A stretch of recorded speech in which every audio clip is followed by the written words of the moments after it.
আসসালামু আলাইকুম ৰহমতুল্লাহি ওবৰকাতু। আমাৰ সন্মানীয় অসমবাসীসকল, আপোনালোকে জানে যে কেইদিনমান আগত আমাৰ জুবিন গাৰ্গ, আমাৰ জুবিন দা এই পৃথিৱী ত্যাগ কৰাৰ কাৰণে আমি গোটেই মানুহবিলাক দুখিত, শোকাহত। কিন্তু তেওঁৰ কাৰণে আমি দোকানপাট বন্ধ ৰাখিছিলোঁ, তেওঁৰ কাৰণে আমি কোৰ্ট কাছাৰী বন্ধ ৰাখিছিলোঁ বা ৰখা হৈছে। অসমৰ মুখ্যমন্ত্ৰী নিজৰ তৰফৰ পৰা ধন্যবাদ জনাইছোঁ, কাৰণ আমাৰ জুবিন দা আছিল আমাৰ অসমৰ এটা গৌৰৱ, অসমৰ এটা অমূল্য ধন।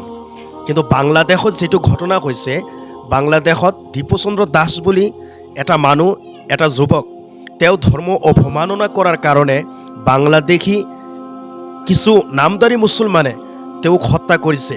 সেইকাৰণে কি অসমত বন্ধ ৰাখিব লাগে নেকি? তেওঁৰ কাৰণে অসমত বন্ধ ৰাখিব লাগে। আমাৰ অসমৰ ভিতৰত যিবিলাক মানুহ আছে আৰু ভাৰতৰ ভিতৰত যিবিলাক মানুহ আছে, চববিলাক মানুহক, গোটেই মানুহক আমি ক'ব খুজিছোঁ যে যদি বাংলাদেশৰ দীপুচন্দ্ৰ দাসৰ কাৰণে যদি অসম বন্ধ থাকে, কেইদিনমান আগত 2021 চনত ঝাৰখণ্ডত তাব্ৰেজ আনচাৰী নামৰ এজন যুৱকক যেতিয়া জয় শ্ৰীৰাম নকোৱাৰ কাৰণে তেওঁক যে পিটি একেবাৰে কোবাই তেওঁক যে হত্যা কৰা হৈছিল, তেতিয়াতো আৰু অসম ভাৰতটো বন্ধ নাছিল।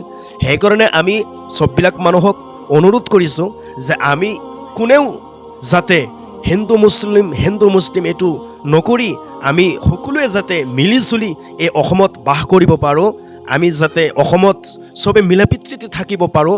আৰু হিন্দু মুছলিম কৰি একো লাভ নাই, কাৰণ এই ভাৰতবৰ্ষত হিন্দুৱে যিমান কষ্ট কৰিছিল স্বাধীন হোৱাৰ কাৰণে, হিন্দু মানুহৰ যিমান অৱদান আছে এই ভাৰতত, সিমানেই আপোনাৰ মুছলমানৰ অৱদান আছে।